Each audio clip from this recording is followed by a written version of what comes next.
Okay, so first up is the zookeeper strategy. Now, one of the biggest problems with kids when they sit down to write, and this is whether they have access to the whole code and they know all the secrets, or they just have their handful of individual letter sounds and a few sight words under their belt. One of their biggest problems is understanding the goal of the game. Beginning writers, tend to look at writing like we look at texting. Because they don't get the signals from us of good, better, best. We don't say to a 5-year-old, oh, that's not spelled correctly. We are great cheerleaders. So when they write the word house and they put HS, that's wonderful. And we say, wow, that's wonderful. You did a great job. I love the way you got the word house down on the paper. Now, what that tells them is this is great. And that's true. It is great. But then how do they discern between great and correct? That's a tricky learning curve. So the tendency is for them to want to write like we text, which means we put a U instead of the word you because it's faster, it's easier, and everybody knows what we mean. Kids tend to have that same logic. So if you ask a child why he wrote HS, now keep in mind, most kids only know HS when they're beginning to write. But let's say they know the secrets. So they have access to the other dimension of the code beyond alphabet sounds. They're not memorizing their way through reading. They actually can build words like building blocks. So they have this building block. They know the owl sound. And let's say you know for sure they know the owl sound because they just read the word how many ducks do you see in the math problem. So you just saw them sound out and decode the word ow, how. So it's surprising then when they go to write the word house, they give you HS. If you were to ask them, why did you put, okay. Do you know what says ow in the word house? And they say, yeah, O-U-O-W. And even if they have to look at the poster first and say, O-U-O-W. Okay, so why did you just put H and S if you know what says ow? And their answer is typically, now, what they have behind that shrug is usually a mindset of, well, I knew it said house and you know it says house. So what's the point? Why should I put a bunch more letters that I don't need if we already know what it says? I have blocks to play with. I'm a busy boy. I'm going to go now.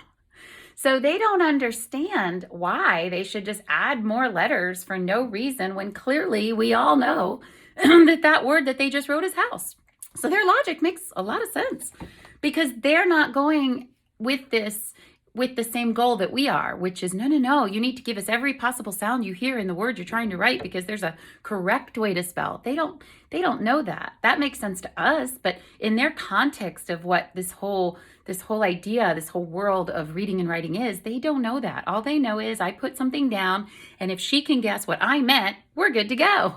So to recalibrate or to realign their kind of method to the madness when it comes to what is the goal of the game here, I created something that has worked beautifully. It works so well to get kids to shift their thinking about what writing is and that writing should match up with reading. So it works great whether you use secrets or whether you don't. But if you don't use secrets, keep in mind you can only get so much blood out of a turnip. What I mean by that is if they truly only do know the H and the S sound for house because they haven't been in second grade yet when the scope and sequence of a program or a reading series is going to formally introduce the O-U-O-W sound, then house HS is as good as it can be. And this isn't a tool to help them memorize the word house or to remind them to go to your word wall. So it doesn't work for that. What it helps kids do is give you everything they got when it comes to building a word. So you're going to get maximum value out of this strategy with kids who know more of the code because that they have more to give you. And that's where you're trying to equal up what they can do as readers with what you see them putting out as writers. So while this will work with kids who don't know secrets, keep in mind you can't squeeze blood out of a turnip. So if they don't have it and they don't know it, they can't give it to you. But let's say they do know it. Let's say they know that O-U-O-W sound. So with the Zookeeper, and you can download this for free. It's I actually have it housed with a lot of other free things that are digital, and the digital things are on TPT. The secret stories aren't digital, but some of the things that I want teachers to be able to access digitally because they're not in a hard copy published format are on Teacher Pay Teachers. So you can either go to Teacher Pay Teachers and type in Secret Stories Zookeeper, or you could go to YouTube and type in Secret Stories Zookeeper, and either way it'll come up. And if you're on YouTube, you'll find the link in the description where the channel is. or where the video is. So what it is it's a little reader. You don't have to have the reader. You can just retell it the way I'm going to tell it right now, but the reader has some pictures and it'll remind you.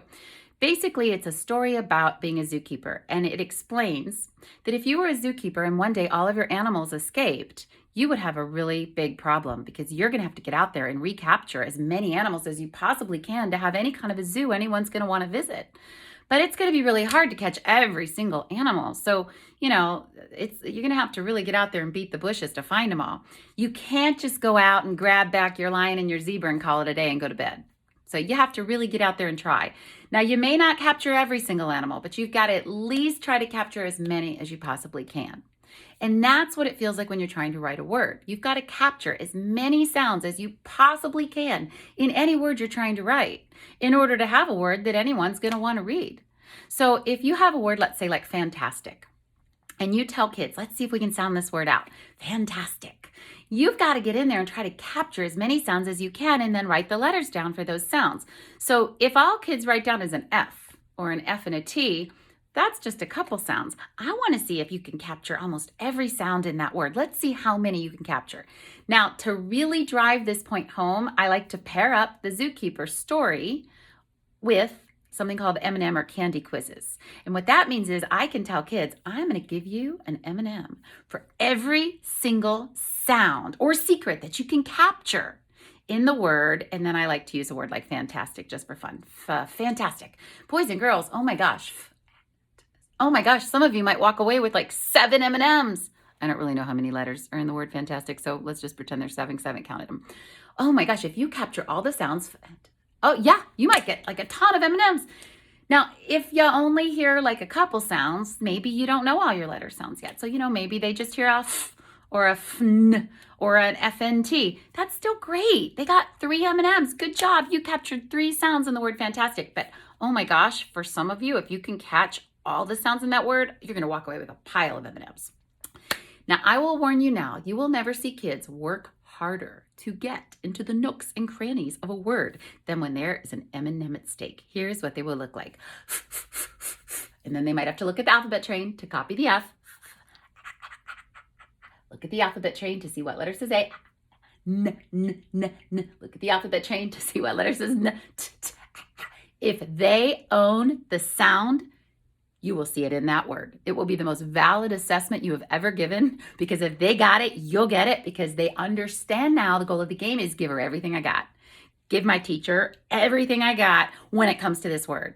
Now, if it's a word with a secret in it, like how or the or she, same thing. If they can capture the sounds, if they for how can give you ow, H, and then OW or OU, either one I would give credit for. Although if I'm right there and a student picks a great choice, but yet it's the wrong one, I call it the right but yet wrong sound, or a proper choice, I would say, oh, that's a great way to get the ow sound. I love that you knew that grown-up secret. But you know what?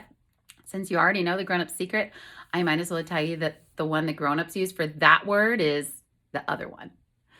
So then if they have to look up to see what the other one is, that's fine. And they'll go, O-U-O-W?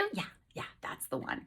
So I don't worry if they pick the wrong one as long as they made the right choice, because they don't have text experience yet. Text experience is the best teacher, and the way you get text experience is to read. And they can't read a word like how or now or flower or about or house unless they know the secret, unless they have that piece of the code, which is why they need it so early, so that text that's everywhere across the day can be part of this reading lesson that's the world. Every lunch menu, every road sign, every math problem, every science vocabulary word.